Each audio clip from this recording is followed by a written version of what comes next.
நேயர்கள் அனைவருக்கும் வணக்கம். மிக பிரபலமான பாடல்களை எல்லாம் நமக்கு தந்த மிகவும் வித்தியாசமான ஒரு இசை அமைப்பாளரை பற்றித்தான் நாம் இந்த வீடியோவில் காணப்போகின்றோம். யார் அவர்? அவர் இசை அமைத்த ஒரு சில பாடல்களை கேட்போம். வாருங்கள் நேயர்களே, யார் என்று பார்த்து விடுவோம். நிலவே நிலவே சரிகம பதனி பாடு, துளி துளியாய் கொட்டும் மழை துளியாய். நீ பார்த்து போனாலும் பார்க்காம போனாலும் பார்த்துக்கிட்டே தான் இருப்பேன். முதலாம் சந்தித்து நான் அறிமுகமானேனே.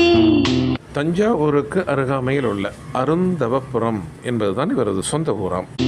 இரண்டாம் சந்திப்பில் என் இதயம் கொடுத்தேனே. 1989 தான் இவர் சென்னைக்கு வந்திருக்கின்றார். தான் ஒரு இசை அமைப்பாளராக வருவார் என்று கனவிலும் நினைக்கவில்லையாம். மூன்றாம் சந்திப்பில் முகத்தை மறைத்தேன். சினிமாவில் ஏதேனும் ஒரு துறையில் சேர வேண்டும், அதுதான் இவரது இலக்கு. வெறும் 50 ரூபாயை மட்டுமே வைத்துக்கொண்டு சென்னைக்கு வந்தாராம். தங்கள் வீட்டு கொல்லையில் இருந்த நுணா மரத்தை வெட்டி விற்று அதன் மூலம் கிடைத்த பணத்தின் மூலமாகத்தான் சென்னைக்கு வந்ததாக கூறப்படுகிறது. நான்காம் சந்திப்பில் நகத்தை கடித்தேன். காதல் வந்தது, காதல் வந்தது.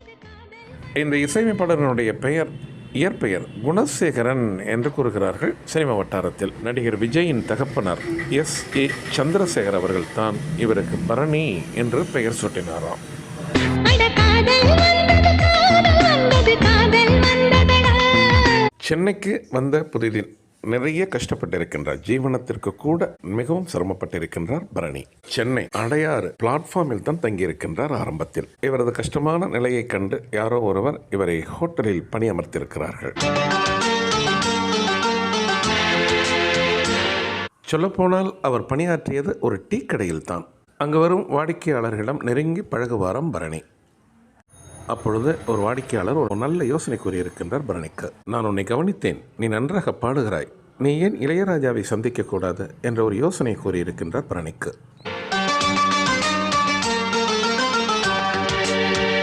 அப்படி ஒரு யோசனை கிடைத்தது தான் தாமதம் பரணிக்கு. அடிக்கடி பிரசாத் ஸ்டுடியோ சென்று விடுவாராம் வடபழனிக்கு. இளையராஜாவின் கண்களில் படுமாறு நிற்பாராம் வாசலில். பல நாட்கள் அவ்வாறு முயற்சி செய்திருக்கின்றார். அந்த முயற்சி வீண் போகவில்லை. ஒரு பியோன் உத்தியோகம் கிடைத்திருக்கின்றது பரணிக்கு. வாத்தியக்காரர்களுக்கு வாத்தியங்களை எடுத்து வைப்பதே அவரது வேலை. நிலவே நிலவே சரிகம பதனி பாடு. காலத்தில் என்கிற பாடலை கம்போஸ் செய்யும் அளவிற்கு தான் வெற்றி பெறப் போகின்றோம் என்கின்ற செய்தி பரணிக்கு அப்பொழுது தெரியாது. என் கனவை திருடி பல்லவி வரியாய் போடு. ஒரு நாள் 2 நாள் அல்ல, பல வருடங்கள் பல இசைக்கலைஞர்களுக்கு உதவியாளராக இருந்திருக்கின்றார் பரணி. இளையராஜா என்று அல்ல, மற்ற இசையமைப்பாளர்களிடமும் பணிபுரியும் இசைக்கலைஞர்களிடமும் ஒரு கடைமட்ட தொழிலாளியாக பணிபுரிந்திருக்கின்றார் பரணி. விளைவு, மியூசிக் கம்போஸ் செய்வது எப்படி என்ற சூட்சுமங்களை அறிந்து கொண்டார் பரணி. நிலவே நிலவே சரிகம பதனி பாடு.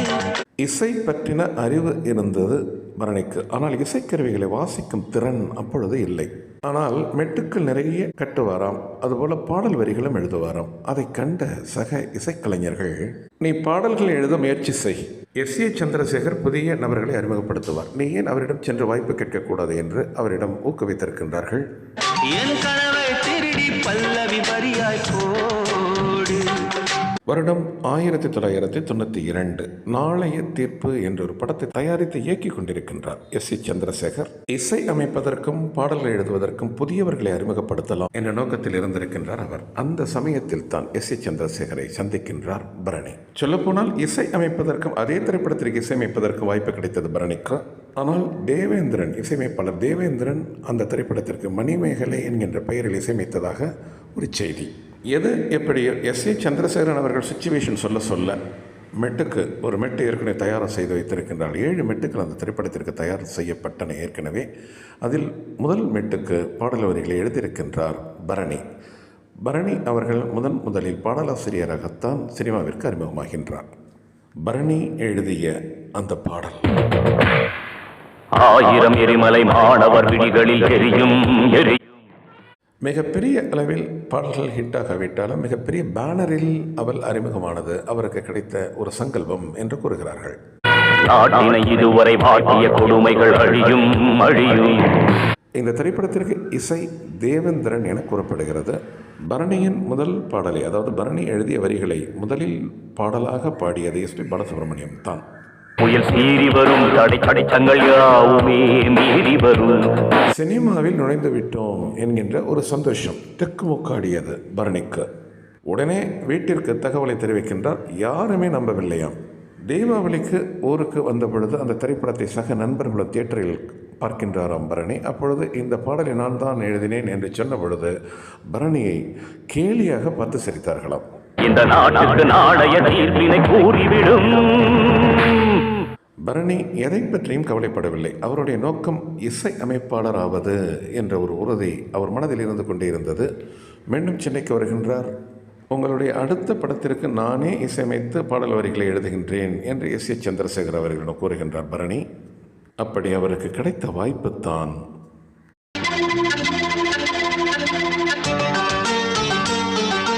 பெரியண்ணா என்கின்ற திரைப்படம். விஜயகாந்த், சூர்யா நடித்த ஒரு வெற்றி படம் என்று கூறலாம்.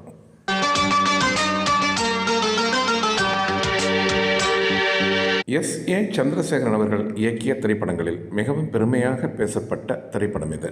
புதிய இசையமைப்பாளர், புதிய கதை வடிவம், நடிகர் சூர்யாவுக்கு ஒரு அழுத்தமான கேரக்டர் கொடுக்கப்பட்ட திரைப்படம் என்று கூறுகிறார்கள்.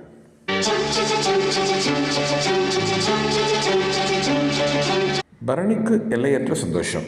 இசை அமைப்பாளர் என்கின்ற அந்தஸ்தை எஸ்.ஏ. சந்திரசேகர் தனக்கு கொடுப்பார் என்று அவர் கனவிலும் நினைக்கவில்லை. முக்கியமான விஷயம், இந்த திரைப்படத்தில் இந்த பாடல் சூப்பர் ஹிட் ஆனது. நிலவே நிலவே சரிகம பதனி பாடு. தன்னுடைய மனதில் ரீங்காரம் இட்டுக் கொண்டிருந்த அனைத்து மெட்டுக்களையும் இந்த திரைப்படத்தில் புகுத்தினார் பரணி. மொத்தம் 7 பாடல்கள் இந்த திரைப்படத்தில். குறிப்பாக இந்த பாடல் ஹரிஹரனும் சுஜாதா மோகனும் பாடிய பாடல் இது. என் கனவை திருடி பல்லவி வரியாய் போடு. பாடலின் மெட்டை கேட்டுவிட்டு பாடகர் ஹரிஹரன் மிகவும் பாராட்டினாராம் இசையமைப்பாளர் பரணியை.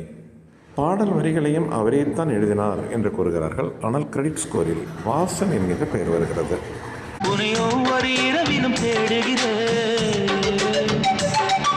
பரணியை பற்றி சக இசைக்கலைஞர்கள் கூறும் ஒரு கருத்து, மிகவும் பொறுமைசாலியாம் இவர். எந்த சூழ்நிலையிலும் அனுசரித்து போவாராம் பரணி. பழகுவதற்கு மிகவும் எளிமையானவர், ஒரு பந்தா காண்பிக்காதவர் என்கின்றார் ஒரு வயலினிஸ்ட்.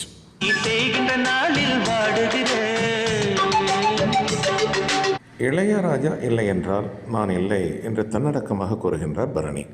அவருடைய இசையை கேட்டு வளர்ந்தவன் நான் என்று கூறுவது ஒன்று, அவர் இசை அமைப்பதை நான் அருகில் நின்று பார்த்ததனால் தான் மெட்டுக்கள் அமைப்பதில் உள்ள சூட்சுமங்களை நான் கற்றுக்கொண்டேன் என்கின்றார் தன்னடக்கமாக.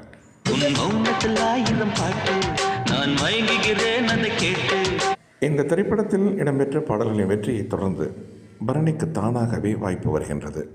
அடுத்த திரைப்படம் குணால் நடித்த பார்வை ஒன்றே போதுமே என்கின்ற திரைப்படம். துளி துளியாய் கொட்டும் மழை துளியாய். ஒரு மிகச் சாதாரண ஒரு டியூன் இது. ஆனால் இத்தனை ஹிட் ஆகும் என்று யாருமே எதிர்பார்க்கவில்லை, குறிப்பாக பரணி. இந்த பாடலின் மெட்டு அந்த சமயத்தில் உதயமானது தான் எனக்கு என்று கூறுகின்றார் பரணி.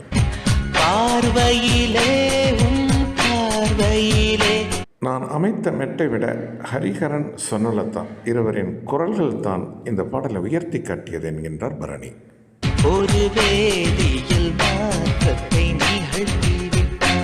இந்த பாடல் மிகப்பெரிய வெற்றி எனக்கு தேடித்தந்ததற்கு மற்றொரு முக்கிய காரணம் பாடலாசிரியர் பா. விஜய் எழுதிய பாடல் இது.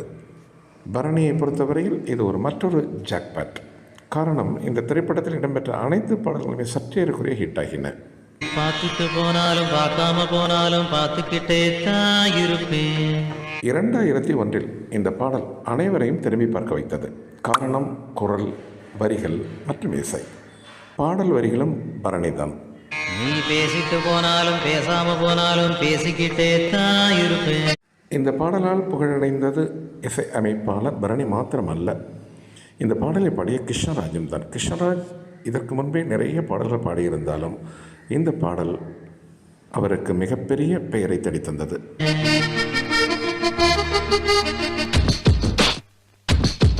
இந்த பாடலின் வெற்றிக்கு மற்றொரு முக்கிய காரணம் நடிகை மோனல் அதிகம் கவர்ச்சி காட்டி நடித்திருப்பார் என்று இந்த திரைப்படம் வெளிவந்த பொழுது கூறினார்கள்.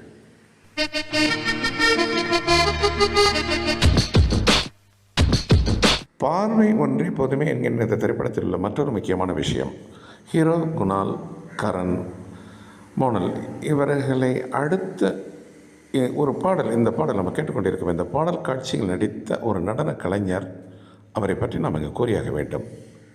நீ பார்த்துட்டு போனாலும் பார்க்காம போனாலும் பார்த்துக்கிட்டே தான் இருப்பேன். இந்த திரைப்படத்தில் 2 ஹீரோக்கள் நடித்திருந்தாலும் இந்த ஒரே ஒரு பாடலில் இந்த பாடல் காட்சி நடித்ததற்காக மிகவும் பெருமையாக பேசப்பட்டார் ராம்ஜி என்கின்ற இந்த நடன கலைஞர். நிறைய திரைப்படங்களுக்கு நடன காட்சிகள் அமைத்திருக்கின்றார், தொலைக்காட்சி தொடர்களிலும் நடிக்கின்றார். இவரை பற்றி விவரம் அறிந்தோர் இங்கு நீங்கள் கமெண்ட் பாக்ஸில் குறிப்பிடலாம். பார்வை ஒன்றே போதுமே என்கின்ற இந்த திரைப்படம் எனக்கு கிடைத்த மிகப்பெரிய வரப்பிரசாதம் என்கின்றார் பரணி. இந்த திரைப்படத்தில் இடம்பெற்ற 7 பாடல்களில் 3 பாடல்கள் என்னை உயரே தூக்கிச் சென்றது என்கின்றார் பரணி. அது 3வது பாடலை பாருங்கள்.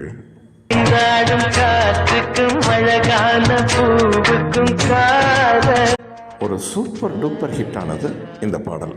சொல்லப்போனால் பரணியை வெளி உலகிற்கு கொண்டு வந்தது இந்த திரைப்பட பாடல், இந்த பாடல் தான்.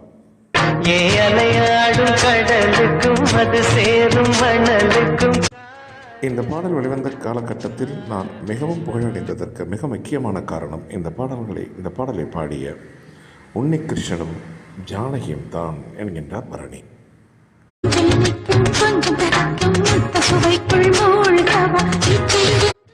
இந்த 2 திரைப்படங்களில் இடம்பெற்ற பாடல்கள் அனைத்து வெற்றியடைந்தாலும் அதை தற்காத்துக் கொள்வதற்கு மிகவும் சிரமப்பட்டிருக்கின்றார் பரணி. காரணம், மனதிற்கினிய ரசிகர்களுக்கு விரும்பிய மெட்டுக்களை தர வேண்டும் என்பதை முனைப்பு காட்டியிருக்கின்றார். அடுத்த திரைப்படம் இவருக்கு வருகின்றது. அந்த திரைப்படத்தில் இடம்பெற்ற ஒரு பாடல் மிகவும் பாப்புலர் ஆகின்றது. அது என்ன பாடல்?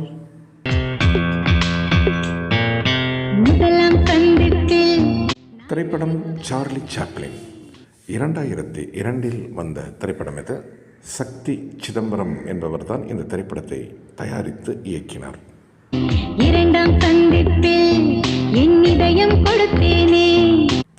பிரபுதேவா, லிவிங்ஸ்டன், அபிராமி, காயத்ரி, ரகுராம் ஆகியோர் நடித்த திரைப்படம் இது. இந்த திரைப்படத்திற்கு பரணிக்கு இசையமைப்பதற்கு வாய்ப்பு எப்படி கிடைத்தது என்று பார்ப்போம்.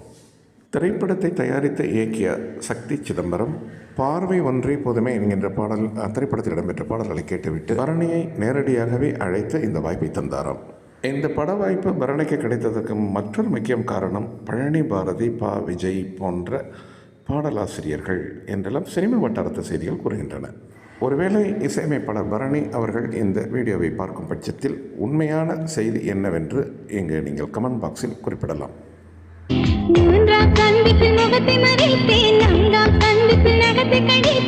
எனக்கு முதல் திரைப்படத்தில் இசையமைக்கும் பொழுது தான் பயங்கர நர்வஸ், நாம் எப்படி ஹிட்டான பாடல்களை எல்லாம் தரப்போகின்றோம் என்று.